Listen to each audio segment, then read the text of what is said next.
അപ്പൊ നമുക്ക് ഭാഗവതത്തിലേക്ക് ഒരു അരമുക്കാൽ മണിക്കൂറുണ്ട്. ആ സമയം നമുക്കൊന്ന് എത്തി നോക്കാൻ ശ്രമിക്കാം. അപ്പൊ നമ്മൾ മധ്യാഹ്നം പറഞ്ഞു വെച്ചത് ഇവിടെ ശ്രദ്ധിക്കണേ, എല്ലാവരുടെയും ശ്രദ്ധ ഇവിടെ ആയിരിക്കണം. ശരീരം മാത്രം ഉണ്ടായ പോലെ ശ്രദ്ധ കൂടി ഇവിടെ കൊടുക്കണം.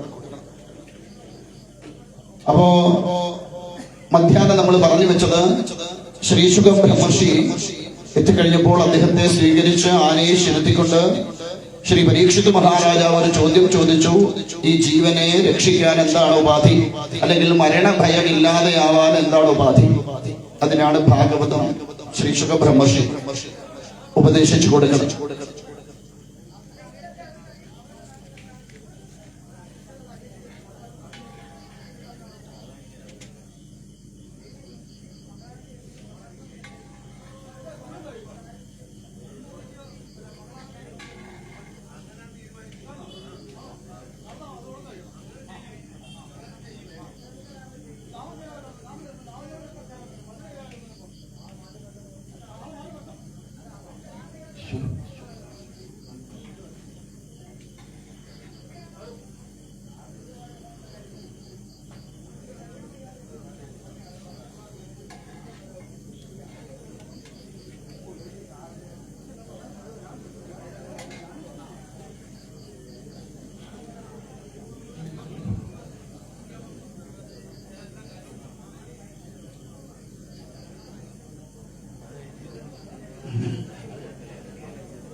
നാരായണ ഭഗവാനെ.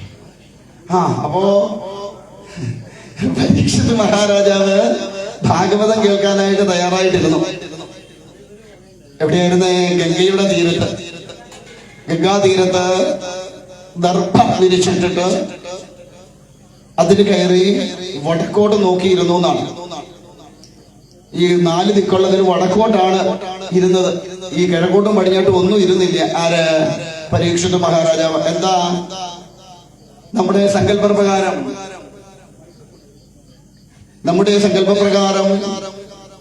വടക്കൂന്ന് ഒരാൾ തെക്കോട്ട് തിരിഞ്ഞിരിപ്പുണ്ട്.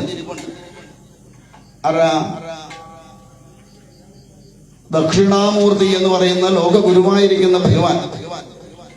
ജ്ഞാനദിക്ക് വടക്കോട്ടെന്നാണ്. പോകുമ്പോൾ നമ്മളൊക്കെ പോവേണ്ടത് വടക്കോട്ടാണ്. പക്ഷെ നമ്മളൊക്കെ പോണത് എങ്ങോട്ടാ? തെക്കോട്ടാ.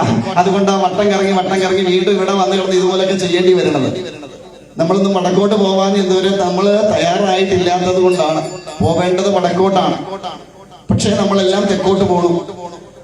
അപ്പൊ എന്തായാലും വടക്കോട്ട് നോക്കി ഇരുന്നു കൊണ്ട് ആ ലോക ഗുരുവായിരിക്കുന്ന ഭഗവാനെ മനസ്സിൽ ധ്യാനിച്ചുകൊണ്ട്, അതുപോലെ തന്നെ നാരായണനെ മനസ്സിൽ ധ്യാനിച്ചുകൊണ്ട് തന്റെ ജീവനെ രക്ഷിക്കാനുള്ള ഉപാധിയെ കുറിച്ച് ചിന്തിച്ചുകൊണ്ടിരിക്കുന്ന ശ്രീ പരീക്ഷിത് മഹാരാജാവിന് ശ്രീശുക ബ്രഹ്മർഷി ഭാഗവതം ഉപദേശിച്ചു കൊടുക്കണം. 3-ാമത്തെ സ്കന്ധം മുതലാണ് ഭാഗവതം ആരംഭിക്കുന്നത്. സർഗം, വിസർഗം, സ്ഥാനം, പോഷണം, മൂതി, മന്വന്തരം, ഈശാനകഥ, നിരോധം,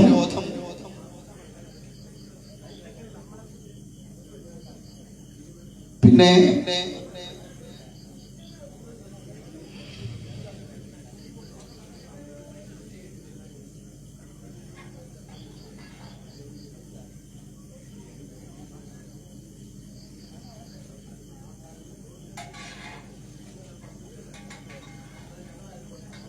അങ്ങനെ 12, അത് പറയാം, മറ്റൊരു പേര് പറയാം, ഒരെണ്ണങ്ങളുണ്ടെങ്കിൽ 10 ലക്ഷണങ്ങളോടുകൂടി ഭാഗവതം ആരംഭിക്കണം.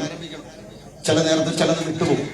അപ്പോ അങ്ങനെയുള്ള 10 വിധ ലക്ഷണത്തോടെ 3-ാം സ്കന്ധം മുതൽ ആരംഭിക്കുന്ന ഭാഗവതം ശ്രീ നാരദമുനി ശ്രീ വേദവ്യാസമുനിക്ക് ഉപദേശിച്ചു കൊടുത്ത 4 ശ്ലോകങ്ങൾ, ചതിശ്ലോകി ഭാഗവതം എന്നറിയപ്പെടുന്ന 4 ശ്ലോകങ്ങളില് അതിനെ വിശദീകരിച്ച് 335 അധ്യായങ്ങളും 12 സ്കന്ധങ്ങളും 18,000 ഗ്രന്ഥങ്ങളുമായിട്ട് ശ്രീ വേദവ്യാസമുനി ചമച്ച ഭാഗവതമാണ് നമ്മൾ സാധാരണ കേൾക്കുന്നതിന്റെ മലയാള പരിഭാഷയാണ്.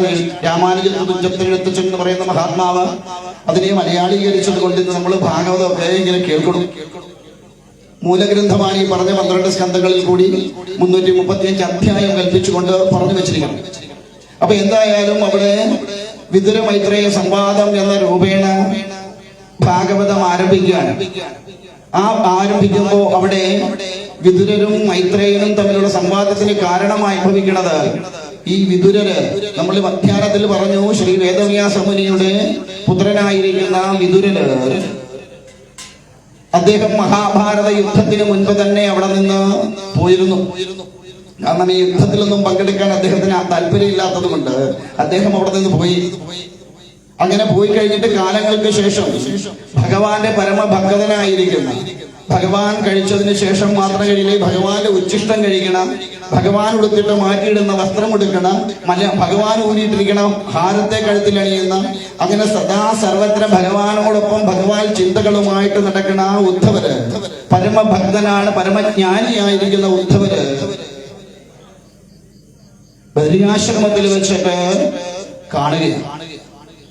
അങ്ങനെ ഉദ്ധവരെ കാണുമ്പോ വിതുരര് ചോദിക്കുന്നു, ഭഗവാനും കുടുംബത്തിനും ഒക്കെ സുഖം തന്നെയല്ലേ എന്ന് ചോദിക്കുമ്പോ ഗദ്ഗദഖണ്ഡനായിരിക്കുന്ന ഉദ്ധവര് പറയുന്നു, ഭഗവാൻ ഈ ലോകത്ത് നിന്ന് യാത്രയായി തന്റെ കർമ്മങ്ങളെ മുഴുവൻ, തന്റെ അവതാര ഉദ്ദേശം എന്തായിരുന്നു അതിനെ മുഴുവൻ തീർത്തിട്ട് അവിടെ നിന്ന് പോയിരുന്നു. അപ്പൊ ഉദ്ധവര് പറയുകയാണ്, എനിക്ക് ഭഗവാനിൽ നിന്ന് ജ്ഞാനത്തെ നേടിയെടുക്കാനായിട്ട് സാധ്യമായി എന്ന് പറയുമ്പോ വിതുരര് പറയണു, അങ്ങനെയാണെങ്കിൽ എനിക്ക് കൂടി അതൊന്ന് പറഞ്ഞു തരണം എന്ന് പറയുമ്പോൾ ഉദ്ധവര് പറയണു, ഹേ വിതുരരെ, അതിനുള്ള അവകാശം എനിക്കില്ല. കാരണം അന്ന് ഭഗവാൻ പറഞ്ഞിട്ടുണ്ടായിരുന്നു, ഈ വിതുരരെ കണ്ടുമുട്ടുമ്പോ മൈത്രേയ മഹർഷിയുടെ അരികിൽ ചെല്ലാനായിട്ട് പറഞ്ഞിട്ടുണ്ട്. അതുകൊണ്ട് മൈത്രേയനുമായി സംഗമിക്കൂ, അവിടെ നിന്ന് ആ ജ്ഞാനത്തെ നേടിയെടുക്കാം എന്ന് പറഞ്ഞുകൊണ്ട് വിടുകയാണ്. അങ്ങനെയാണ് വിതുരരും മൈത്രേയരും തമ്മിൽ കാണാനായിട്ട് ഇടയാവുന്നത്. അങ്ങനെ കണ്ടു കഴിഞ്ഞപ്പോ മൈത്രേയ മഹർഷിയാണ് പിന്നീട് ഭാഗവതത്തെ പറഞ്ഞു കൊടുക്കുന്നത്. അങ്ങനെ പറഞ്ഞു കൊടുക്കുമ്പം അവിടെ ആദ്യം പറയുന്നത് ഭഗവാന്റെ വരാഹ അവതാരത്തെ കുറിച്ച്. ഭഗവാന്റെ തന്നെ ധർമ്മപത്നിയായിരിക്കുന്ന ഭൂമിദേവിയെ കാരണജലത്തിലേക്ക് ആഴ്ത്തിയ ഹിരണ്യാക്ഷനെ നിഗ്രഹിക്കാനായിട്ട് ഭഗവാൻ ബ്രഹ്മാവിന്റെ നാസികയിൽ നിന്നും ഉണ്ടാകുന്ന സ്വരൂപമാണ് വരാഹം. ആ വരാഹമൂർത്തി ഹിരണ്യാക്ഷനെ നിഗ്രഹിച്ചുകൊണ്ട് ഭൂമിയെ യഥാസ്ഥാനത്ത് നിർത്തി. കാരണം ഭൂമി ഇല്ല എങ്കിൽ സ്ഥിതി, സൃഷ്ടി ഇതൊന്നും നടക്കില്ല. ഭൂമി യഥാവിധി നിന്നില്ലെങ്കിൽ അതൊന്നും നടക്കാതെ വരും. ഭൂമിയുടെ സന്തുലിതാവസ്ഥ നഷ്ടപ്പെട്ടാൽ പ്രശ്നങ്ങൾ ഉണ്ടാവും. അതുകൊണ്ട് ഭൂമിയെ നിലനിർത്തേണ്ടതായ ആവശ്യകതയുള്ളതുകൊണ്ട് സ്ഥിതിയുടെ കാരകനായിരിക്കുന്ന ഭഗവാന് ഭൂമിയെ ഉദ്ധരിച്ചു കൊണ്ടുവന്നു, ഹിരണ്യാക്ഷനെ നിഗ്രഹിച്ചു. ഈ ഹിരണ്യാക്ഷൻ എന്ന് പറയുമ്പോൾ നമുക്കൊക്കെ ധാരണയുണ്ടാവും, ഭാഗവത്തിലെ ഒരു അസുരനല്ലേ എന്നൊരു ചിന്തയുണ്ടാവും. ഈ ഹിരണ്യാക്ഷനെല്ലാം നമ്മുടെ ഉള്ളിൽ തന്നെയുള്ള സ്വരൂപങ്ങളാണ്. ഹിരണ്യാക്ഷനെ നമ്മുടെ ഉള്ളിലുള്ള സ്വരൂപങ്ങളായിട്ട് കൽപ്പിക്കുന്നത് എന്റെ എന്നൊരു ഭാവം. ഈ എന്റെ എന്നൊരു ഭാവം നമ്മുടെ എല്ലാം ഉള്ളിലുണ്ട്. അതുപോലെയുള്ള ഒരു സ്വരൂപമാണ് ഞാൻ. അത് നാളെ കാണാം. ഈ എന്റെയും ഞാനും ഇത് രണ്ടുമാണ് നമ്മളെ അധപ്പതിപ്പിക്കുന്നത്. കാണുന്ന ഓരോന്നും എന്റേതാണ് എന്റേതാണ് എന്റേതാണ് എന്നുള്ള ഒരു ഭാവം നമ്മുടെ ഉള്ളിലുണ്ടാവുമ്പോ അതിനോടെല്ലാം നമുക്കുണ്ടാകുന്ന ഒരു അറ്റാച്ച്മെന്റ് ഉള്ള ഒരു ഒട്ടലുണ്ട്. ഈ ഒട്ടൽ കൊണ്ട് എന്ത് പറ്റും? നമുക്ക് ഇവിടെ നിന്ന് പോകാൻ സമയമാവുമ്പോ ഇതൊക്കെ ഇട്ടേച്ച് പോകാൻ വയ്യാത്ത ഒരു അവസ്ഥയാവും. ഇല്ലേ? ഇപ്പൊ നമുക്കില്ലേ മക്കളോട് എന്റെ കുഞ്ഞുങ്ങളെന്നൊരു ഭാവമില്ല, ഉണ്ട് ഇല്ലേ? അല്ലേ? എന്റെ അമ്മ, എന്റെ അച്ഛൻ, ഇങ്ങനെ ഓരോന്നിനെയും എന്റേത് എന്റേത് എന്ന് ചേർത്ത് നിർത്തുക. അതുകൊണ്ടാണ് നമ്മൾ മധ്യാഹ്നത്തിൽ പറഞ്ഞത് നമ്മുടെയൊക്കെ ജീവിതം ചക്കയുടെ അരക്കേൽ പറ്റിയ ഈച്ചയെ പോലാണെന്ന് പറഞ്ഞതിന്റെ കാരണം ഇതിൽ നിന്ന് നമുക്ക് വിടുതല ഉണ്ടാവണില്ല. ഇവിടുന്ന് പോകുമ്പോ ഈ ദേഹത്തു നിന്ന് ദേഹി പോകുന്ന അവസരത്തിലും നമുക്കിതിൽ നിന്നൊന്ന് നിന്നിട്ട് പോവാനായിട്ട് നമുക്ക് സാധിക്കില്ല. ഈ ഒട്ടൽ എന്തുണ്ടാക്കും? വീണ്ടും വീണ്ടും ജന്മത്തിന് കാരണമായി ഭവിക്കും. അതുപോലെ തന്നെ ചെയ്യുന്ന കർമ്മങ്ങള് ഞാൻ ചെയ്തു, എന്റെ വകയാണ് ഇത്യാദിയായിട്ടുള്ള ചിന്തകള് ഉള്ളിലുണ്ടാവുമ്പോ നമ്മൾ സാധാരണ പറയാറുണ്ട്, കായേന വാചാ മനസ്സേന്ദ്രിയൈർവ ബുദ്ധ്യാത്മനാവ പ്രകൃതയ സ്വഭാവാൽ കരോമി യദ്യ സകലം പരസ്മൈ നാരായണായേതി സമർപ്പയാമി എന്ന് നമ്മൾ പറയാറുണ്ട്. ഇവിടുന്ന് അങ്ങോട്ട് ഇറങ്ങിക്കഴിഞ്ഞാൽ ഉടനെ ആരുടെയായിരുന്നു? എൻ്റെ വകയായിരുന്നു. അല്ലേ? നമ്മൾ ഭഗവാന്റെയും ഭഗവതിയുടെയൊക്കെ മുൻപിൽ ഓരോന്ന് കൊണ്ട് വെക്കുമ്പോൾ അതൊക്കെ എടുത്ത് നോക്കിയാൽ കാണാം എന്റേത് എന്ന് അവകാശപ്പെടുന്ന മുദ്രകൾ. ഒരു കഥ പറയാറുണ്ട്. പണ്ട് ഈ മഹാദേവനും പാർവതി ദേവിയും മക്കളായ സുബ്രഹ്മണ്യ സ്വാമിയും ഈ ഗണപതിയും ഒക്കെ കൂടി ഒരു പുറത്തുനിന്ന് ഇറങ്ങിയത്ര അമ്പലത്തിലെ. അപ്പോ അമ്പലത്തിന് പുറത്തിറങ്ങി കഴിഞ്ഞപ്പോ ഇച്ചിരി വികൃതിയാണ് ആര്? ഈ ഗണപതിയും സുബ്രഹ്മണ്യനും ഒക്കെ കുഞ്ഞുങ്ങളല്ലേ. അപ്പൊ ഇവരൊന്ന് പുറത്തേക്ക് ഇങ്ങനെ ഇറങ്ങി കഴിഞ്ഞപ്പോ ഈ സുബ്രഹ്മണ്യൻ എന്ത് ചെയ്തു? അങ്ങോട്ട് ഓടിച്ചെന്ന് സ്വർണ്ണ കൊടിമരം കണ്ടപ്പോ ചാടി അങ്ങ് കയറി. ചാടി കയറിയപ്പോ പാർവതി ദേവി കണ്ടിട്ട് പറഞ്ഞു, ഇറങ്ങടാ താഴെ. ചോദിച്ചു അതെന്താ എന്ന് ചോദിച്ചപ്പോ സുബ്രഹ്മണ്യനോട് പാർവതി പറഞ്ഞു, ഇത് നിന്റെ അച്ഛന്റെ വകയല്ല. സാധാരണ എല്ലാരും പറയണത് എല്ലാം ഭഗവാന്റെയാണെന്ന് പറയുന്നത്. ഇതെന്താ എന്റെ അമ്മ ഇങ്ങനെ പറയണത് എന്നാണ്. അപ്പോഴാ സുബ്രഹ്മണ്യൻ താഴോട്ട് നോക്കിയത് അടി നോക്കിയപ്പോ എഴുതി വെച്ചിരിക്കുന്നു, ഇന്ന ആളിന്റെ വക. ഏത്? കൊടിമരം. അപ്പോഴാ സുബ്രഹ്മണ്യന് മനസ്സിലായത് എന്റെ അച്ഛനുള്ളതല്ല, ഇത് ആരുടെയോ വകയാണ്. പേരൊന്നും ഞാൻ പറഞ്ഞു. ഈ പേര് പറഞ്ഞാൽ പിന്നെ ഞാൻ എന്റെ പേര് വിളിച്ചു പറഞ്ഞാൽ പിന്നെ കളിയാക്കിയെന്ന് പറയാം. അതുകൊണ്ട് ആ പേര് പറയാൻ ഇപ്പൊ ഒക്കെ. കാരണം മനുഷ്യൻ പല വിധത്തിലാണ്. നന്മ പറഞ്ഞു കൊടുത്താലും അതിനെ തലതിരിച്ച് കാണുന്ന സ്വഭാവങ്ങൾ ആ മനുഷ്യന് കൂടുതലും. അപ്പൊ അതുകൊണ്ട് ഒന്നും പറയാതെ. അപ്പൊ അത് കഴിഞ്ഞപ്പോ എന്ത് ചെയ്തു? ഈ ഗണപതി ഭഗവാൻ ഓടി തെടപ്പള്ളിയിലേക്ക് ചെന്നു. അങ്ങനെയാണെങ്കിൽ ഒരു രക്ഷയില്ലാത്ത ആളാണ് ഗണപതി ഭഗവാൻ. അദ്ദേഹം ഓടിച്ചെന്ന് തെടപ്പള്ളിയിൽ ചെന്ന് വലിയൊരു ഉരുളി എടുത്തിട്ടാണ് അതെടുത്ത് അകത്ത് കയറി ചെന്നു. അപ്പോഴും പാർവതി പറഞ്ഞു, ഇറങ്ങണ്ട പുറത്ത് വന്ന്. അപ്പൊ ഗണപതി ഭഗവാൻ ചോദിച്ചു, അതെന്താ അമ്മയെന്ന് പറഞ്ഞു. എടാ, അതും നിന്റെ കുടുംബത്തിൽ നിന്നും തറവാട്ടിൽ നിന്നും കൊണ്ടുവന്നല്ല, നിന്റെ അച്ഛന്റെ വകയല്ല, ഇറങ്ങി പുറത്തുനിന്ന്. അപ്പോഴാ ഗണപതി ഭഗവാൻ നോക്കിയപ്പം അവിടെ ഉണ്ടൊരു മുദ്ര. നമ്മളൊക്കെ പറയാറ് ഭഗവാന് സമർപ്പിച്ചു എന്നാ പറയാറ്. സത്യത്തിൽ നമ്മുടെ പേരും നാളും വീട്ടുപേരും ഫോൺ നമ്പറും പോസ്റ്റ് ഓഫീസും പിൻ നമ്പർ ഉൾപ്പെടെ എഴുതി നമ്മൾ കൊണ്ട് കൊടുക്കുമ്പോ അത് നമ്മളുടേതാണോ ഭഗവാന്റേതാണോ? നമ്മുടെ വകയല്ലേ? ഭഗവാനാവോ? ഇത് ഓരോ ദിവസവും കാണുമ്പോ നമ്മൾ ഈ ഓരോ വസ്തുവിലേക്ക് നോക്കുമ്പോൾ അവിടെയെല്ലാം എന്റെ വക, എന്റേത് എന്റേത് എന്റേത് എന്ന ഭാവം നമ്മുടെ ഉള്ളിൽ ഉറച്ചുറച്ചുറച്ചു വെക്കും. അതുകൊണ്ട് പറയാറുണ്ട്, ഒരു മനുഷ്യജന്മം കിട്ടിയാല് കൊട്ടത്തേങ്ങ പോലെ ജീവിക്കണം എന്ന് പറയാറുണ്ട്. എന്താ ഈ കൊട്ടത്തേങ്ങ പോലെ? കൊട്ടത്തേങ്ങ കണ്ടിട്ടുണ്ടോ? ഇല്ലേ? ഇവിടെങ്ങും കൊട്ടത്തേങ്ങ ഇല്ലേ? ഉണ്ട്. എന്താ കൊട്ടത്തേങ്ങയുടെ പ്രത്യേകത? കൊട്ടത്തേങ്ങയുടെ പ്രത്യേകത എന്താ? പണയിലുള്ളവരാരും കൊട്ടത്തേങ്ങ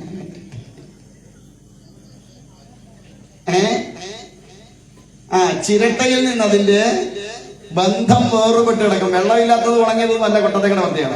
ആ ചിരട്ടയിൽ നിന്നുള്ള ബന്ധം വേറുപെട്ട് കിടക്കും. ഈ ചിരട്ട പൊട്ടിച്ചാലും അതിനകത്ത് കിടക്കണ കാമ്പിന് യാതൊരുവിധ കുഴപ്പവും ഇല്ലാതെ എന്ത് ചെയ്യാം? പുറത്തേക്ക് പോലും ഇല്ലേ? പോലും ഇല്ലേ?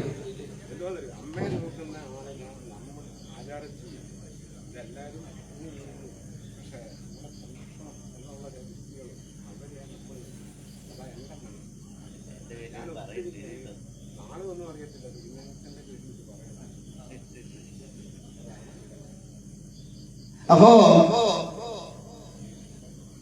എന്താ ഈ കൊട്ടത്തേങ്ങ പോലെ ജീവിക്കാന്ന് പറഞ്ഞാൽ രണ്ട് തരത്തിൽ അതിനെ എടുക്കാം. ഒന്ന്, നമ്മൾ ജീവിക്കണ ഈ ഭൗതിക ജീവിതം നമ്മൾ ഗൃഹമാകുന്ന ചിരട്ടയ്ക്കുള്ളില് ഏത് സമയത്താണോ നമുക്ക് അവിടെ നിന്ന് പുറത്തു പോകേണ്ടി വരുന്നത്, ശ്രദ്ധിച്ചു കേട്ടോ. എപ്പോഴാണോ നമുക്ക് ഈ ഗൃഹത്തിൽ ഇന്നത്തെ അവസ്ഥ വെച്ച് പറഞ്ഞാൽ എല്ലാവരും അല്ലെങ്കിൽ പോലും പല മാതാപിതാക്കന്മാർക്കും ആ ഗൃഹം വിട്ട് വൃദ്ധസദനങ്ങളിൽ പോകേണ്ടി വരുമ്പോ ഒരു വല്ലാത്ത ദുഃഖാവസ്ഥയുണ്ട്. ഞാൻ കഷ്ടപ്പെട്ടുണ്ടാക്കി എന്റെ ഗൃഹത്തിൽ നിന്ന് എന്നെ എന്റെ മക്കള് ഉണ്ടാവില്ലയോ? ഇനി അങ്ങനെ പോവേണ്ടി വന്നാൽ ആ ഗൃഹത്തോട് യാതൊരു വിധമായ ഒട്ടലും ഉണ്ടാവാൻ പാടില്ല. കാരണം ഒട്ടലുണ്ടാക്കുന്നതാണ് ദുഃഖത്തിന് കാരണം. എന്റെ എന്ന ഭാവം ദുഃഖത്തിന് കാരണമായി ഭവിക്കും. നമ്മുടെ ഒന്നാമത്തെ ദുഃഖത്തിന്റെ പ്രധാന കാരണം അതാണ്, എന്റെ എന്ന ഭാവം. അപ്പൊ ഇതൊന്നും എന്റേതല്ല, ഈ ഭൂമിയിൽ ഞാൻ വന്നതിന് ശേഷം ഈശ്വരാനുഗ്രഹം കൊണ്ടല്ലേ, കൃപ കൊണ്ട് ഇതൊക്കെ സൃഷ്ടിക്കാൻ സാധിച്ചു എന്നതല്ലാതെ ഇതിലൊന്നും യാതൊരു വിധമായ അവകാശവാദവും ഉന്നയിക്കാൻ എനിക്കില്ല. നമ്മളൊന്ന് ചിന്തിച്ചു നോക്കൂ. നമ്മൾ ഇന്ന് എഴുന്നേറ്റ് നടക്കുന്നുണ്ട്, ജോലി ചെയ്യുന്നുണ്ട്, ധനം സമ്പാദിക്കുന്നുണ്ട്, ഒക്കെ ചെയ്യുന്നുണ്ട് ഇല്ലേ? നമ്മുടെ വീട്ടിൽ കാണോ ഇത് വല്ലോ? ആണോ? പിന്നെ അല്ലേ സ്വാമി, ഞാനല്ലേ പോയി കഷ്ടപ്പെടുന്നേ, ഞാൻ അങ്ങനെ കഷ്ടപ്പെട്ടിട്ടല്ലേ എനിക്ക് കാശ് കിട്ടണത്? ആണോ? പക്ഷെ എനിക്ക് കഷ്ടപ്പെടാനുള്ള ആരോഗ്യം തരണത് ആരാ? നമ്മളെ വിളിക്കൊണ്ട് കിട്ടിയതാണോ ആരോഗ്യം? അല്ല. അപ്പൊ ആ പരമ്പരകളായിരിക്കുന്ന, ഈ ലോകത്തിന് മുഴുവൻ ആധാര സ്വരൂപനായിരിക്കുന്ന, ഈ പ്രപഞ്ച ശക്തിയായിരിക്കുന്ന അതിനെ ഏത് നാമത്തിൽ വിളിച്ചാലും കുഴപ്പമില്ല. ഏത് നാമത്തിലും ആയിക്കോട്ടെ, അവനവന്റെ സങ്കല്പത്തിനും വിശ്വാസങ്ങൾക്കും അധിഷ്ഠാനമായിട്ട് നാരായണാന്നോ പരമേശ്വരാന്നോ അള്ളാന്നോ കർത്താവേന്നോ എങ്ങനെ വിളിച്ചാലും ഇതെല്ലാം ഈ പ്രപഞ്ചത്തെ നിലനിർത്തുന്ന, ഈ പ്രപഞ്ചത്തെ നിയന്ത്രിക്കുന്ന ഒരു ശക്തിയുടെ സ്വരൂപങ്ങളാണ്. അത് അവനവന്റെ സങ്കല്പത്തിനും സംസ്കാരത്തിനും വിശ്വാസത്തിനും അനുസൃതമായിട്ട് ഓരോരുത്തരും ഓരോ നാമധേയങ്ങൾ വിളിക്കുന്നു എന്ന് മാത്രമേ ഉള്ളൂ. അതിനെ നമ്മുടെ ഗുരുക്കന്മാര് പരബ്രഹ്മം എന്ന് പറയുന്നു. മറ്റുള്ളവര് അവരുടേതായ വിശ്വാസ പ്രമാണങ്ങൾക്കനുസരിച്ച് ഓരോ പേര് കൊടുക്കുന്നു എന്ന് മാത്രം. ഇതെല്ലാം ഈ പ്രപഞ്ചത്തിന്റെ ഒരു ശക്തി മാത്രമാണ്. ആ പ്രപഞ്ച ശക്തിയുടെ നിയോഗം നമ്മുടെ കർമ്മഫലം അനുസരിച്ച് നമ്മൾ ഈ ശരീരത്തെ സ്വീകരിച്ച് ഈ ഭൂമിയിലേക്ക് വന്നു കഴിയുമ്പോ നാം ഈ ഭൂമിയിൽ നിന്നുകൊണ്ട് ഓരോന്നും നേടിയെടുക്കുമ്പോൾ ഓർത്തോളുക, ഇതൊന്നും എന്റെ മിടുക്കല്ല. കാരണം ഇതൊക്കെ ആ പരമ്പരകളായിരിക്കുന്ന ഭഗവാന്റെ അനുഗ്രഹമല്ലേ, ഭഗവതിയുടെ അനുഗ്രഹം ഒന്ന് മാത്രം കൊണ്ട് സാധിക്കുന്നതാണ് എന്ന് ബോധിച്ചുള്ളത്. എത്ര വലിയ ആരോഗ്യവാനായാലും, എത്ര വലിയ എന്തോന്നാണ്, ഞാൻ മഹാസംഭവമാണെന്ന് മസിലും പെരുപ്പിച്ച് നടന്നാലും അകത്തോട്ട് പിടിക്കണത് പുറത്തോട്ട് പോയില്ലെങ്കിൽ കഴിഞ്ഞു. ആണോ അല്ലയോ? ആണോ അല്ലയോ? അകത്തോട്ട് പിടിക്കണ ശ്വാസം പുറത്തോട്ട് വിടാമെന്ന് വല്ല ഉറപ്പുണ്ടോ? ഉണ്ടോ? ഇവിടെ ഇരിക്കുമ്പോ ഇവിടുന്ന് എഴുന്നേറ്റ് പോകാൻ പറ്റുമെന്ന് വല്ല ഗ്യാരണ്ടി ഉണ്ടോ? ഒരു ഗ്യാരണ്ടി ഇല്ല. കാരണം ഇവിടുന്ന് എഴുന്നേറ്റെങ്കിൽ എഴുന്നേറ്റു എന്ന് പറയാം. അപ്പൊ പിന്നെ എന്ത് കണ്ടിട്ട് അഹങ്കരിക്കാനാ? ഞാൻ മഹാസംഭവമാണെന്ന് നമുക്ക് തോന്നുന്നത് മായയുടെ പ്രവൃത്തി കൊണ്ടാണെന്നാ. നമുക്ക് യാതൊന്നും ചെയ്യാൻ കഴിയും. നമ്മൾ ശ്വസിക്കണ അല്ലെങ്കിൽ ഉച്ഛ്വസിക്കണ ശ്വാസത്തെ പോലും നിയന്ത്രിക്കാൻ പറ്റാത്ത വിധത്തിലുള്ളവരാണ് നമ്മൾ ഓരോരുത്തരും. അപ്പൊ അങ്ങനെ ഒരു ശ്വാസത്തെ പോലും നിയന്ത്രിക്കാൻ കഴിയാത്ത നമുക്ക് നമ്മുടെ ശരീര അഭിമാനത്തില് ഞാൻ എന്റെ എന്ന ഭാവമുണ്ടാവും. അപ്പൊ ആ ഗൃഹമാകുന്ന ചിരട്ടയ്ക്കുള്ളിൽ നിൽക്കുന്ന ഞാൻ എന്ന സ്വരൂപം അത് പുറത്തേക്ക് ചിരട്ട പൊട്ടിച്ചാലും പുറത്തേക്ക് പോകുമ്പം കാമ്പിനൊരു കേടും വരാത്തതുപോലെ നമുക്ക് എന്ത് ചെയ്യാൻ കഴിയണം? പുറത്തേക്ക് പോകാൻ കഴിയണം. അതിനോട് യാതൊരു വിധമായ മമത്വവും ഉണ്ടാവാൻ പാടില്ല. നീ മറ്റൊരു തരത്തിൽ ചിന്തിച്ചാൽ ഈ ശരീരമാകുന്ന ഞാൻ അല്ലേ, എന്റെ ശരീരം അല്ലേ, അങ്ങനല്ലേ പറയാറ്? ആണോ അല്ലയോ? എന്റെ ശരീരം എന്നാ പറയാറ്. നമ്മൾ ആരെങ്കിലും ചിന്തിച്ചിട്ടുണ്ടോ ഇത് എന്റേതാണോ? ആണോ? ഈ ശരീരത്തിലുള്ള ഏതെങ്കിലും അവയവങ്ങൾ ഞാനെന്ന സ്വരൂപമാണോ? തലവേദന വരാറില്ലേ? ഉണ്ടോ? പെണ്ണെ കൊണ്ടുള്ളതല്ല, അല്ലാത്ത തലവേദന വരാറില്ലേ? ഉണ്ട്. തലയ്ക്ക് വേദന വരുമ്പോ എന്താ പറയാ? നമ്മള് തലവേദന എടുക്കുന്നു പറയും. ആരുടെ തലയ്ക്ക് വേദന എടുക്കുന്നു എന്ന് പറയും? നിങ്ങൾ അതും പറയാറില്ലേ? ആരുടെ തലയ്ക്ക് വേദന എടുക്കുന്ന പറയാറ്? എന്റെ തലയ്ക്ക് വേദന എടുക്കുന്നു അല്ലേ? എന്റെ തലയ്ക്ക് ഭയങ്കര, ഇന്ന് വരെ ആരെങ്കിലും പറഞ്ഞിട്ടുണ്ടോ ഞാൻ തലയ്ക്ക് ഭയങ്കര വേദനയാന്ന്? ഉണ്ടോ? ഇല്ല. ഇനി കൈക്കോ കാലിനോ വേദന വന്നാലും ഇതെല്ലാം ആരുടേതാ? എന്റേതാ. ഇതൊന്നും ഞാനല്ല. അപ്പൊ ഞാനെന്ന സ്വരൂപം ഇതിനകത്ത് നിൽക്കുന്നത് കൊണ്ട് എന്റെ എന്ന് തോന്നുന്ന ഭാവം മാത്രമേ ഉള്ളൂ. പോകുമ്പോ ഇതെല്ലാം ഇവിടെ ഉപേക്ഷിച്ചിട്ട് പോകണം. ഞാൻ എന്തെല്ലാം സമ്പാദിച്ചാലും, ഞാൻ എന്തെല്ലാം കരുതി കൂട്ടി വെച്ചാലും, ഞാൻ എന്തെല്ലാം ചെയ്തിട്ടുണ്ടെങ്കിലും ഇതെന്റെ എല്ലാം കർമ്മഫലത്തെ മാത്രമല്ലാതെ മറ്റൊന്നും കൊണ്ടുപോവാനില്ലാതെ ഈ കാണുന്നതെല്ലാം ഉപേക്ഷിച്ചിട്ട് പോവേണ്ടി വരും. എത്ര കോടി ഉണ്ടേലും എത്ര കോടി ഇല്ലേലും 2 കോടി കിട്ടും ഇല്ലേ? നമ്മളൊക്കെ 2 കോടിക്ക് അവകാശികളാണ്. ലോട്ടറി അടിച്ചാലും കൊള്ളാം, ഇല്ലേലും കൊള്ളാം. ഒന്ന് വീട്ടുകാരുടെ കോടി, ഒന്ന് സമുദായത്തിന്റെ കോടി. ഈ രണ്ടെണ്ണത്തെ നമുക്ക് കിട്ടൂ അല്ലേ? അല്ലാതെ ഉണ്ടാക്കി വെച്ച മേടിച്ചിട്ട് 36 ഏക്കറും 3 നില കെട്ടിടവും. ഞാനിവിടെ വന്നു കഴിഞ്ഞപ്പോൾ ഞാൻ എന്റെ ജീവിതത്തിലേക്ക് കൊണ്ടുവന്ന എന്റെ ഭാര്യ, അതിനുശേഷമുണ്ടായ മക്കള്, എന്റെ ബന്ധുക്കൾ ആരെങ്കിലും കൂടെ വരുവോ? ഒരു മനുഷ്യനും കൂടെ വരില്ല. ബന്ധുജനങ്ങൾ ശ്മശാനം വരെ ഉണ്ടാവൂ, അതിനപ്പുറത്തേക്ക് ആരും വരില്ല. എഴുതിയിട്ടോളൂ. നമുക്ക് തോന്നുന്നതാ എനിക്കിപ്പം പിൻബലമുണ്ട്, എനിക്ക് അധികാരമുണ്ട്, ഞാൻ ഇന്ന സ്ഥാനത്തിരിക്കുന്ന ആളാണ്, എനിക്ക് കാശുണ്ട്, എനിക്ക് വലിയ മസിലും ആരോഗ്യവും ഒക്കെ ഉണ്ട്, ഞാൻ വിചാരിച്ചാൽ ചിലതൊക്കെ നടക്കും. നമ്മളെങ്ങനെ ഒരു ഭാവമുണ്ട്, ഞാൻ വിചാരിച്ചാൽ ചിലതൊക്കെ നടക്കും, ഞാനില്ലായിരുന്നേ കാണായിരുന്നു എന്നൊക്കെ ഒരു ധാരണ ഉണ്ടാവും. നമ്മൾ വരുന്നതിന് മുമ്പും ഈ പ്രപഞ്ചത്തിലുള്ള സർവ്വകർമ്മങ്ങളും നടന്നിട്ടുണ്ട്. നമ്മൾ ഇവിടെ നിന്ന് പോയാലും ഈ പ്രപഞ്ചത്തിൽ നടക്കേണ്ട സർവ്വകർമ്മങ്ങളും നടക്കും. ഒന്നിനും ഒരു വിഘാതവും ഉണ്ടാവില്ല. അപ്പൊ നമ്മൾ ഇടയ്ക്ക് വെച്ച് വന്നിട്ട് നമുക്ക് എന്തൊക്കെയോ ചെയ്യാനുള്ള ഒരു ജന്മം, ആ ജന്മത്തെ തന്നെ ആ കർമ്മങ്ങളെ അനുഷ്ഠിച്ച് ഇവിടുന്ന് എല്ലാത്തിനോടും ഗുഡ് ബൈ പറഞ്ഞു പോവാനുള്ള ഒരു മനസ്സ് നമുക്കുണ്ടാവണം. ഈ ശരീരത്തിൽ നിന്ന് ഈ ജീവൻ വിട്ടുപോകുമ്പോ ഒന്നിനോടും യാതൊരു വിധമായ അറ്റാച്ച്മെന്റും ഇല്ലാതെ, ഒന്നിനോടും ഒരു ഒട്ടലില്ലാതെ, ഇതൊക്കെ എന്റേതാണെന്നുള്ള ഭാവമില്ലാതെ സന്തോഷത്തോടു കൂടി ഈ ദേഹത്ത് നിന്ന് ദേഹി വിട്ടു, അതായത് ചിരട്ടയാകുന്ന ദേഹത്തിൽ നിന്ന് കാമ്പാകുന്ന ജീവൻ വിട്ടുപോവാൻ കഴിഞ്ഞാൽ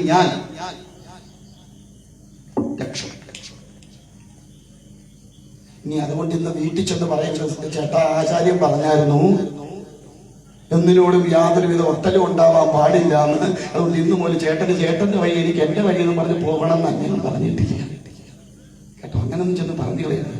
അവനവനിൽ നിക്ഷിപ്തമായിരിക്കുന്ന കർമ്മങ്ങളെ ആ ധർമ്മത്തോടു കൂടി അനുഷ്ഠിക്കണം.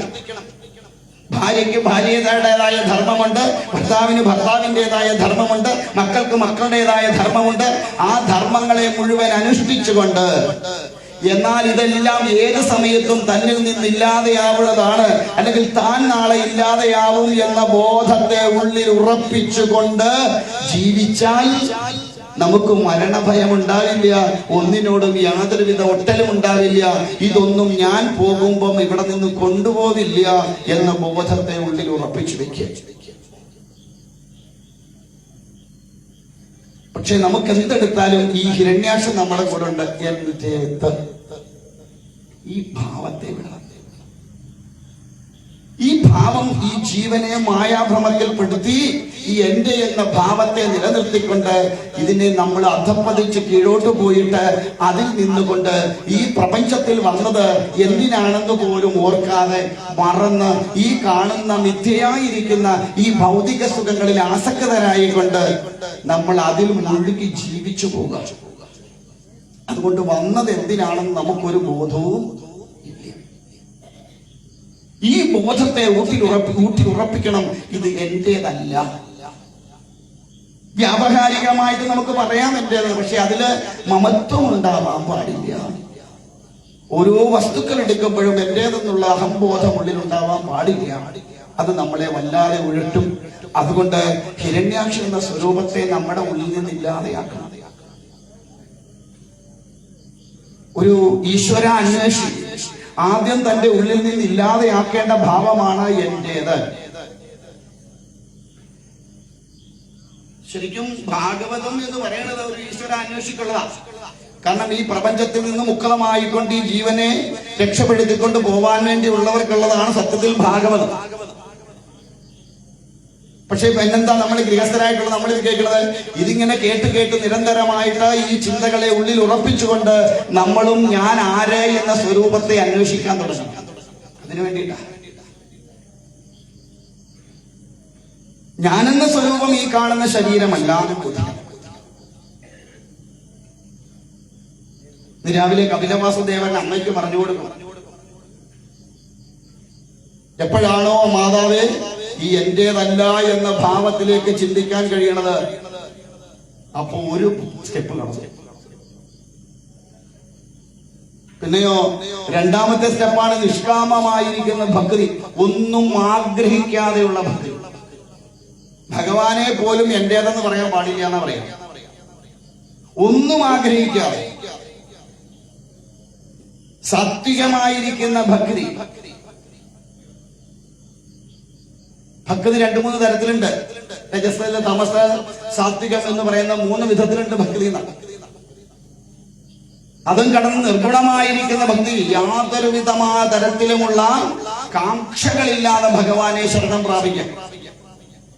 നാളെ പ്രഹ്ലാദ കുമാരൻ പറഞ്ഞു കൊടുക്കും തന്റെ അച്ഛന്, ശ്രവണം കീർത്തനം വിഷ്ണോഹ സ്മരണം പാദസേവനം അർച്ചനം വന്ദനം ദാസ്യം സഖ്യം ആത്മനിവേദനം. തന്നെ തന്നെ ഭഗവാന്റെ പാദാരവിന്ദങ്ങളിൽ സമർപ്പിക്കുക. താനും ഭഗവാനും രണ്ടല്ല, ഒന്ന് തന്നെയാണെന്നുള്ള ഒരു ബോധതലത്തിലേക്ക് ഉയരാൻ കഴിയുക. ഭക്തിയുടെ 9 തലങ്ങൾ, 9 തരം ഭക്തിയല്ല, ഭക്തിയുടെ 9 തലങ്ങൾ. അതിൽ തുടക്കമാണ് ശ്രവണം. അപ്പൊ അത്തരത്തില് എന്റെ എന്ന ഭാവത്തെ ഉള്ളിൽ നിന്നില്ലാതേക്കണം. അതുകൊണ്ട് ആദ്യം ഒരു ഈശ്വരാന്വേഷി അല്ലെങ്കിൽ മോക്ഷമാർഗത്തിലേക്കല്ലേ തന്റെ ജീവനെ ഇനിയും ഒരു ജനിമൃതികൾ ഇല്ലാത്ത അവസ്ഥയിലേക്ക് എത്തിക്കാൻ ആഗ്രഹിക്കുന്നവൻ ആദ്യം ചെയ്യേണ്ടത് എന്റെ ഉള്ളിലുള്ള എന്റെ എന്ന ഭാവമാണ്. ഏതൊന്നിനാണോ എന്റെ എന്ന് തോന്നുന്നത് അപ്പൊ ഓർത്തോണം, ഇതൊന്നും എന്റേതല്ല. അത് പറഞ്ഞു പഠിപ്പിച്ചു വയ്ക്കണം മനസ്സിന്. ഇതൊന്നും എന്റേതല്ല, കാരണം ഞാൻ വന്നപ്പോ ഇതൊന്നും എന്റെ കൂടെ ഇല്ലായിരുന്നു, ഞാൻ പോകുമ്പോഴും ഇതൊന്നും എന്റെ കൂടി ഉണ്ടാവില്ല. ഞാൻ ചെയ്യുന്നതും പറയുന്നതും ഒക്കെ ആയിട്ടുള്ള കർമ്മങ്ങൾ ഏതൊന്നുണ്ടോ അതിന്റെ എല്ലാം ഫലമല്ലാതെ മറ്റൊന്നും എന്റെ കൂടെ ഉണ്ടാവില്ല എന്ന് ബോധിക്കും.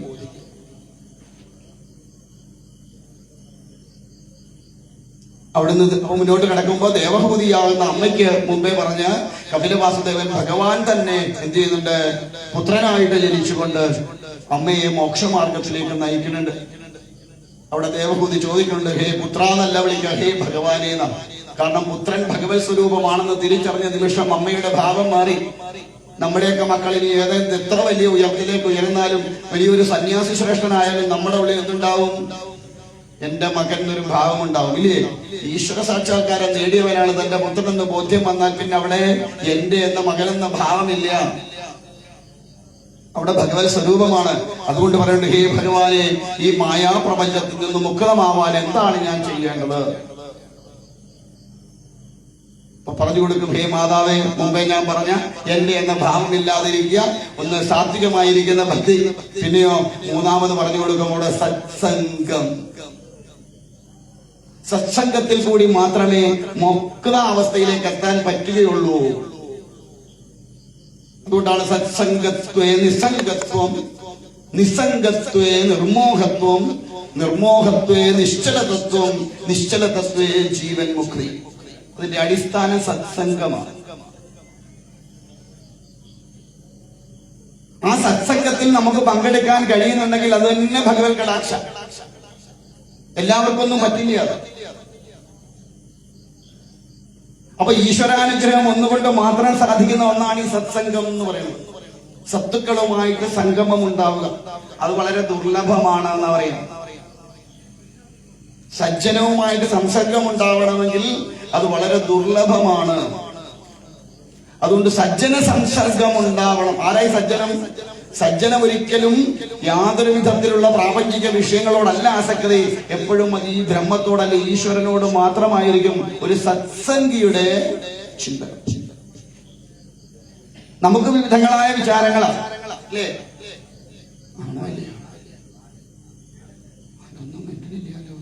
ആണോ അല്ലയോ? ആണോ? നമ്മൾ ഇവിടുന്ന് അങ്ങോട്ട് ഇറങ്ങിക്കഴിഞ്ഞാൽ നമ്മുടെ ചിന്തകളെ മാറി. അപ്പൊ ഓരോ ചിന്തകളും നമ്മളെ ഇങ്ങനെ പ്രാപഞ്ചികമായിട്ട് അലട്ടിക്കൊണ്ടിരിക്കും. ആ വിഷയങ്ങൾ ഉള്ളത് കൊണ്ട് നമുക്ക് എന്ത് ചെയ്യാൻ പറ്റണില്ല? നിരന്തരമായി ഈശ്വര ധ്യാനത്തെ ചെയ്യാൻ സാധിക്കണില്ല. അതുകൊണ്ട് കിട്ടണ സമയം, ബോധമുള്ള സമയത്ത് ഈശ്വരനെ സ്മരിക്കാൻ നമുക്ക് കഴിയണം.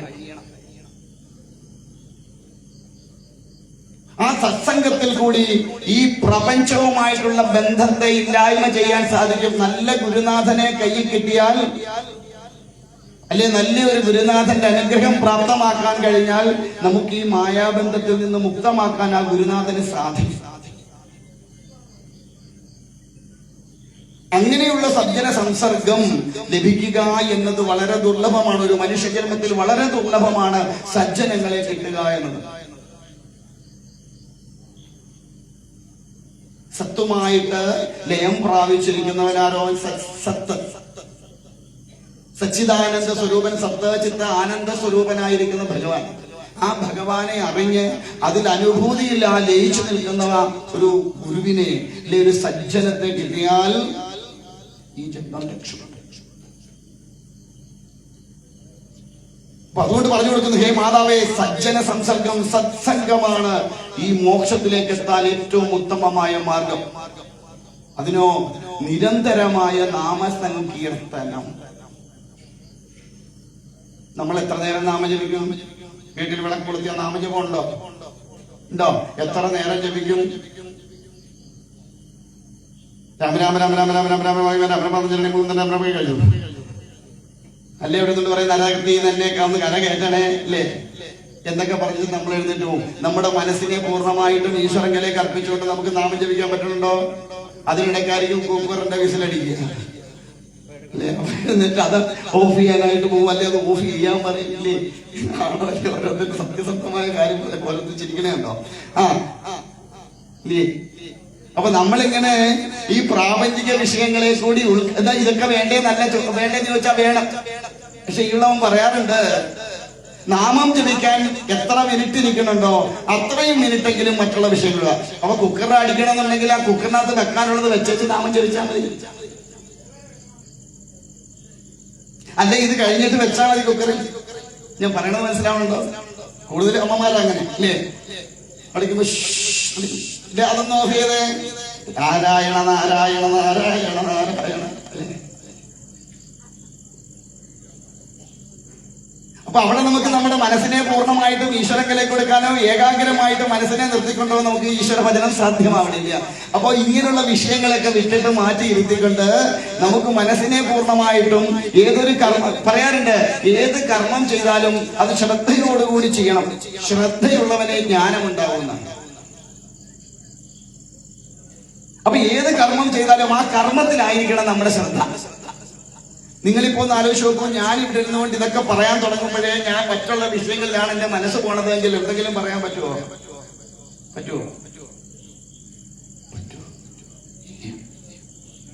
അപ്പൊ ഏതൊരു കർമ്മത്തിലാണോ നമ്മൾ ഏർപ്പെട്ടിരിക്കുന്നത് ആ കർമ്മത്തിൽ ശ്രദ്ധാലുക്കളായിട്ട് കർമ്മം ചെയ്യുക. അത് സഫലമായോ സഫലമായോ രണ്ടാമത്തെ കാര്യം. നമ്മൾ ചെയ്യാനുള്ളത് നമ്മൾ കൃത്യമായി ചെയ്യുക.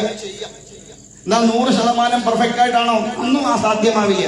സാക്ഷാൽ ഭഗവാൻ ഇറങ്ങി വന്നാൽ പോലും 100% സാധ്യമാവും സംശയം. പിന്നല്ലേ സാധാരണക്കാരായ നമ്മള് 100% പെർഫെക്റ്റ് ആയിട്ടൊന്നും ഒന്നും ചെയ്യാൻ പറ്റില്ല. ഇപ്പൊ ഇവിടെ വന്നിരിക്കണം നിങ്ങളെ മുഴുവൻ തൃപ്തിപ്പെടുത്തി എനിക്ക് ഇവിടെ വിടാൻ പറ്റുമോ? പറ്റില്ല. ഒരു 60-65% ആൾക്കാരും ഞാൻ പറയുന്നതിന് വിരുദ്ധമാവാം, അല്ലെ 65% ആൾക്കാർ അതിനെ ഉൾക്കൊള്ളുന്നവരാവാം. എന്നാലും പൂർണ്ണമായിട്ട് എല്ലാവരെയും തൃപ്തിപ്പെടുത്തി വിടാനൊന്നും സാധ്യമാവില്ല. അത് മനുഷ്യന്റെ ചിന്തയ്ക്കും ബുദ്ധിക്കും മനസ്സിനും അടിസ്ഥാനമാക്കിക്കൊണ്ട് പറയുന്ന വാക്കുകളെ അവരവരുടെ സംസ്കാരം അനുസരിച്ച് അവരെ വിശകലനം ചെയ്യുമ്പോൾ കിട്ടുന്ന ഉത്തരം എന്താണോ അതാണ് അതിന്റെ അവസരം. അല്ലേ? അധ്യാത്മി നമ്മൾ പറഞ്ഞു, ഒരാൾ ശത്രുവാവുന്നത് അവരുടെ കുഴപ്പം കൊണ്ടാണോ? ആണോ? അല്ല, എന്റെ കുഴപ്പം കൊണ്ടാണ് എനിക്കൊരാൾ ശത്രുവാവണമെങ്കിൽ. എന്താ കാരണം? അവര് പറഞ്ഞത് എനിക്ക് ഉൾക്കൊള്ളാൻ പറ്റിയില്ല, അത്രേ ഉള്ളൂ. അല്ലെ, അവര് ചെയ്തത് എനിക്ക് ഉൾക്കൊള്ളാൻ പറ്റില്ല. അവരെ സംബന്ധിച്ച് നോക്കുമ്പോൾ അവര് ശരിയാണ്, പക്ഷെ എന്റെ മനസ്സുകൊണ്ട് എനിക്കതിനെ ഉൾക്കൊള്ളാൻ കഴിയാത്തതുകൊണ്ട് അവരെന്റെ ശത്രുവായി, അത്രേ ഉള്ളൂ. അപ്പൊ ഒരു ശത്രുവിനെ ഉണ്ടാക്കുന്നത് നമ്മൾ തന്നെ, അതുപോലെ മിത്രത്തെ ഉണ്ടാക്കുന്നത് നമ്മുടെ മനസ്സ് തന്നെ.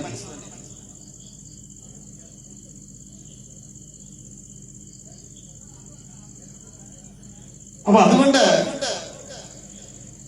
ആ സാത്വികമായിരിക്കുന്ന ഭക്തി, നിഷ്കാമമായിരിക്കുന്ന ഭക്തി, എന്റെ എന്ന ചിന്തയില്ലാത്ത ഭക്തി, സത്സംഗം, ആ സത്സംഗത്തിൽ കൂടി മുക്തമാവാൻ സാധിക്കുമെന്ന് നമ്മളിവിടെ പറഞ്ഞു കൊടുക്കണം.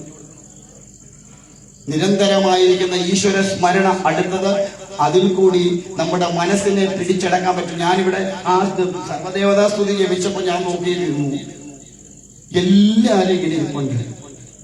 1-2 പേരാണ് ചുണ്ടനയ്ക്കുന്നതെന്ന് പാടി. ചുണ്ടനയ്ക്കതെങ്കിലും 1-2 പേരാ, ബാക്കി എല്ലാവരും കുമാരി പാടുന്നത് ശരിയാണെന്ന് നോക്കിയിരുന്നു. എന്തിനാ ഈ സർവദേവതാ സ്തുതിയൊക്കെ പാടണേ? എല്ലാവർക്കും കൂടി അറിയാവുന്ന പാടാൻ വേണ്ടിയിട്ട്. മറ്റുള്ള കീർത്തനങ്ങളൊന്നും എല്ലാവർക്കും പാടാൻ പറ്റുന്നില്ല. എങ്കിലും ഇങ്ങനെയുള്ള വിഷയങ്ങൾ പാടുമ്പോൾ അത് നമ്മളുകൂടി കൂടണം. ആ നാമജപം കൊണ്ട് ഉള്ളിന്റെ ഉള്ളിൽ ഒരു ആനന്ദം നമുക്ക് ഉണ്ടാക്കിയെടുക്കാൻ കഴിയണം.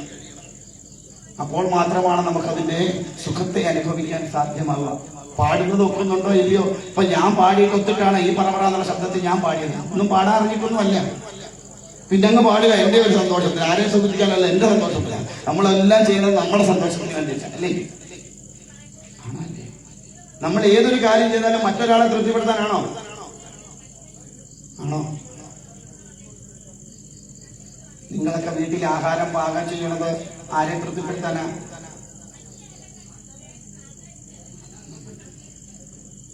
വീട്ടിലുള്ളവരെ തൃപ്തിപ്പെടുത്താനാണോ? ആദ്യം തൃപ്തിപ്പെടേണ്ടത് ആർക്കാ? ഇപ്പൊ ഒരു കറി വെച്ചാൽ ഉപ്പ് നോക്കില്ലേ? നോക്കില്ലേ? അത് ആരുടെ തൃപ്തിക്ക് വേണ്ടിയിട്ടാ? ഉണ്ടാക്കി നിങ്ങളുടെ മനസ്സിന്റെ തൃപ്തിക്ക് വേണ്ടിയിട്ടല്ലേ? ആണോ അല്ലയോ? അത് നോക്കിക്കഴിയുമ്പോ ഉപ്പ് കുഴപ്പമില്ല ഇല്ലേ? അതാ ഉറപ്പ് വരുത്തിയിട്ടല്ലേ നമ്മൾ മറ്റൊരാൾക്ക് കൊടുക്കുക, അല്ലേ? അങ്ങനെയല്ലേ ചെയ്യണേ? അപ്പൊ ആരുടെ തൃപ്തി ആദ്യം? അത് ചെയ്യുന്നവന്റെ തൃപ്തിയാണ് പ്രധാനം. ഇപ്പൊ ഞാനിനി ഇവിടെ നിന്ന് എന്തെല്ലാം തലകുത്തി പറഞ്ഞാലും എന്റെ മനസ്സിനൊരു തൃപ്തി ഇല്ലാതെ ഞാൻ ഈ ചെയ്തിട്ട് ഒരു കാര്യമില്ല. മുടക്കുന്ന കാശ് മുഴുവൻ വേസ്റ്റാണ്. പൂർണ്ണമായ തൃപ്തിയോടുകൂടി എന്റെ മനസ്സ് തൃപ്തമാക്കിക്കൊണ്ട് ഞാനിവിടെ നിന്ന് ഇറങ്ങിപ്പോയാൽ ഇനി ഒന്നും ചെയ്തില്ലെങ്കിലും അത് ഫലമാണ്. എന്തെല്ലാം കാട്ടിക്കൂട്ടിയിട്ടും ഇവിടുന്ന് തൃപ്തമായിട്ട് ഇറങ്ങി പോകാൻ കഴിഞ്ഞില്ലെങ്കിൽ അത് അവിടെ അങ്ങനെ കിടക്കും. മനസ്സിലാവുന്നുണ്ടോ പറഞ്ഞേ? അപ്പോ ആ മനസ്സിന്റെ തൃപ്തി, ആ തൃപ്തി ഉണ്ടാക്കിയെടുക്കുന്ന എങ്ങനെയാണ്? ഈശ്വര ഭജനത്തിൽ കൂടി നിരന്തരമായ ഈശ്വര സ്മരണ കൊണ്ട് നമ്മുടെ മനസ്സിനെ സ്വസ്ഥമാക്കിയെടുക്കാൻ പറ്റും. നിങ്ങള് ഏതെങ്കിലും ഒരു മന്ത്രം, നിങ്ങൾക്കൊക്കെ ഉള്ള വിഷയമാണല്ലോ. നിങ്ങൾക്കെന്ന് പറഞ്ഞു കഴിഞ്ഞാൽ ഇവിടുത്തുകാരുടെ എനിക്ക് എങ്ങനെ അറിഞ്ഞുകൂടാ. സാധാരണ എല്ലായിടും ഉള്ള ഒരു വിഷയമാണ് സ്വാമി, ഒരു സലാമാനവും ഇല്ല എന്നാണ്. വീട്ടില് ഇല്ല അങ്ങനെ ഒരു സാധനം ഉണ്ടല്ലോ അല്ലേ? സമാധാനമേ അതില്ല. മഹാമന്ത്രങ്ങളൊന്നും എടുക്കരുത്, വലിയ കട്ടികളൊന്നും എടുക്കരുത്. ഇപ്പൊ ഓം നമഃ ശിവായ, നാരായണായ അല്ലെ, അമ്മേ നാരായണ, ഇങ്ങനെയുള്ള ഏതെങ്കിലും ഒന്ന് നിങ്ങളൊരു 180 ദിവസം നിങ്ങൾ സ്വസ്ഥമായിട്ട് ഒരേ സ്ഥലത്ത് ഇരുന്നുകൊണ്ടൊന്ന് ജപിച്ചു നോക്കൂ. നിങ്ങളുടെ ഇപ്പോഴത്തെ പകുതി പ്രശ്നങ്ങൾക്ക് പരിഹാരമാവും.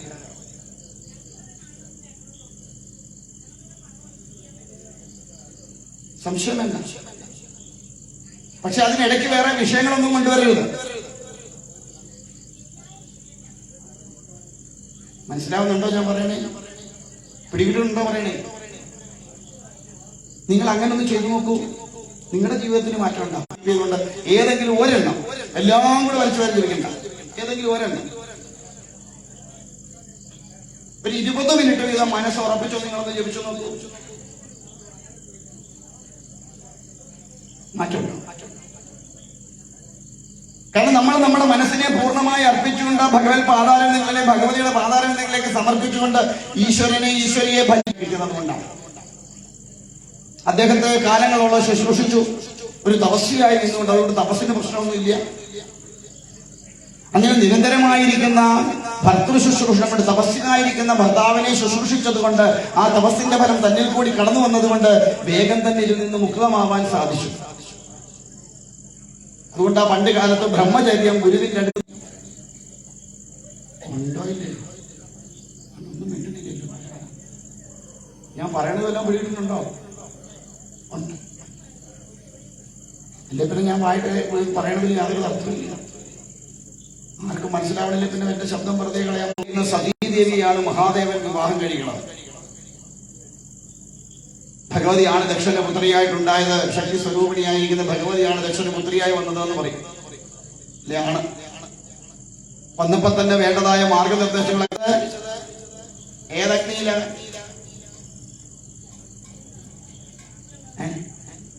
യാഗാഗ്നി ആണോ? എന്നാണോ പറഞ്ഞത്? ആണോ? അല്ല, യാഗാഗ്നി അല്ല, യോഗാഗ്നിയാണ്.